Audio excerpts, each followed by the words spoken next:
So let's continue. Now, before we proceed with anything, there is one thing that we have to fix. So when we place a new order, let me just quickly do that.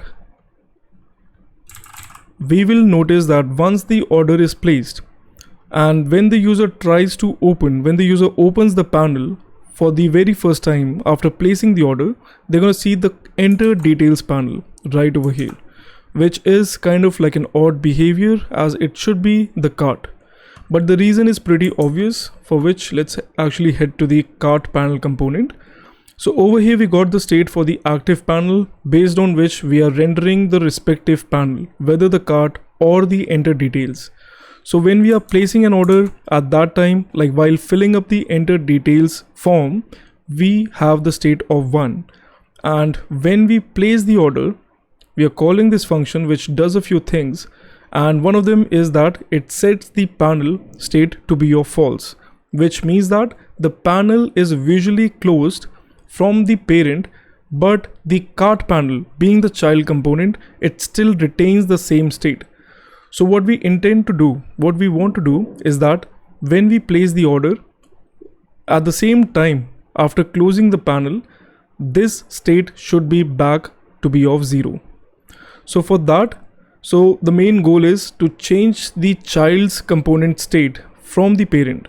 So we always do the other way around. We always change, like we can change the parent state by passing it as a prop, like the function, which can be easily be called from a child component. But in this case, we have to do the other way around. So for that, what we can do, over here we got a state of order placed. Now this state always remains false, but we are only changing this thing to be of true when we are placing the order. So it only turns to be true, and that too only for 5 seconds, because on the snack bar component, after the duration of 5 seconds, we are calling the onClose, which again sets it back to be of false. So we can actually listen to this particular value from the cart component, like in the cart component, and whenever it changes to be of true, we can set the state back to be of 0. So let's actually do that. I'm gonna pass down the same state to the cart component, the cart panel component. Let's do that. Over here, let's head to the cart panel. Let's destructure the prop, and right over here where we have the function. Now, in order to listen to this particular value, we will be using another React hook, which is use effect. So let's use this function right over here. So it takes the argument of a function which will be called whenever something changes. So we can restrict the invocation by providing the second argument, which is a dependency array. So whatever value that we provide, that we set inside of this array, this function, the use effect hook, will be listening to those values, and if anything changes, it's going to rerun this function that we have. So right over here, we can check that if order placed, and before we even do that, we have to listen for this specific value. So if this thing is ever to be like, if this thing is ever true, or we can do it in this way as well, then in that case we can set the active panel to be back of 0, to be back to be of 0. So now if we save it and if we take it for a spin, this should fix the issue that we were facing earlier. Let's just quickly test it out. Order has been placed, and now if we open up the panel, boom, we are on the first panel. So that's great. Now let's actually look at a different thing. Over here we got the database. Let me just quickly refetch all the different things. Got a bunch of different entries. Now the thing is, the Deta Database that we have, it automatically sets a key field to each of the document which gets added. So when we will be sending the URL in the link, it's the same thing. When we are going to send the link, the confirmation link to the user's mail account, as in like an email, I hope you get the point. At that time, we will also be appending a unique ID for which we can actually use this key. But I would say that we actually go for a bit more standard approach, like using a bit more standard unique ID, for which we can make use of the UUID package. It's a pretty popular one, as you can see, and I guess this would be it. First we need to install the UUID, and I'm gonna copy this entire thing. Let's just head back, quickly install. Let's open up another panel, npm I UUID, npm install, the same thing. And now let's head to the new order function, the API route that we have, and let's import it right at the top.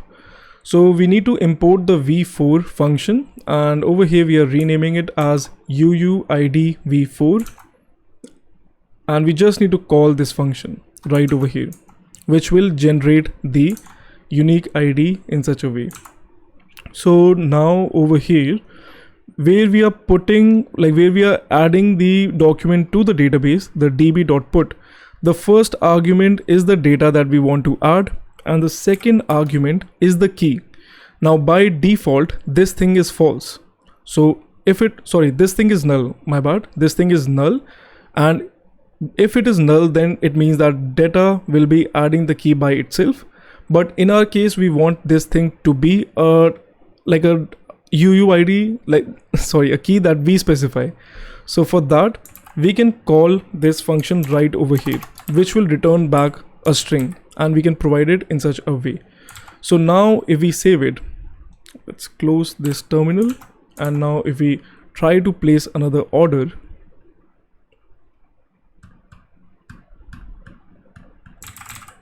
we will see that we are on the cart, so that's good. We will see that the new entry which has been added, which is this particular one. Let me just open up. So this is the key, and that is great. All right, so that would be it for the ID. Now the other thing is, I've been thinking about adding some sort of expiry date. It is again kind of like a standard approach that the link does have some sort of expiration period after which the link will be invalid. So for that, we don't have to do much, surprisingly, because the database that we are using, it has a great provision for that specific case.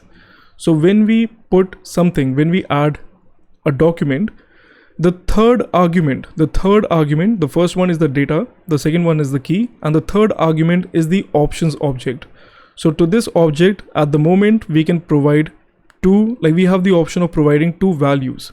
One is expire in, and the other one is expire at. So this one takes a timestamp, and the first one, the expire in, takes a numeric value, which would be the amount of seconds after which the document will be automatically be deleted by itself. So we are going to use this one over here. Let's pass a third argument, the object. Let's use the expire in, and in order to first test it out, I'm going to set it to be of 10, which means like after 10 seconds this document should be deleted. Let's give it a shot. Let's sorry about that. Let's place a new order, and let's take it for a spin. So now if I quickly fetch the new list of data, like all the documents, there we have the document, which is great. It does have the UUID, and at the same time it has an additional field called _ expires. So I think it's been 10 seconds. Let's refresh the entire thing, and we should not see this document. So that's working pretty great. Now let's increase the time limit to be of about 5 minutes. So that would be 60 into 5, 300 seconds. And let's add a message at the same time. So within the home page where we have the snack bar, order placed, a confirmation mail has been sent to you. The link will be valid for the next 5 minutes, something like that. And in order for the user to read this message, I think setting this thing to be of 7 makes a bit more sense. So let's actually give it a shot. Now we won't be waiting for 5 minutes, but let's just see if everything is working fine. Well, obviously it would. We just tested this thing out. But anyway, let's just check it out. Boom, order placed, confirmation mail has been sent. The link is valid for the next 5 minutes. How about a space over here? We won't be testing it again anyway. So now let's see. We should be having it right over here. So that is great. So this completes the entire thing in terms of placing an order and also adding the document in the temporary database that we have.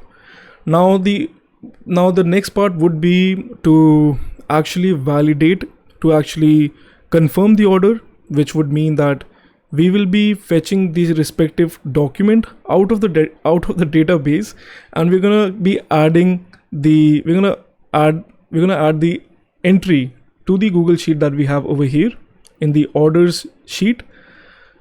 Like there will be a couple of things like adding it to the Google Sheet, sending that Slack message I was passionate about, and also deleting the document from this temporary database that we have. We don't want the user to keep on clicking on that link and kind of redoing the same thing. So like these are a few things which I kind of thought on top of my head, which we would have to do. Anyway, so let's continue with this thing in the next part. Again, thank you for watching.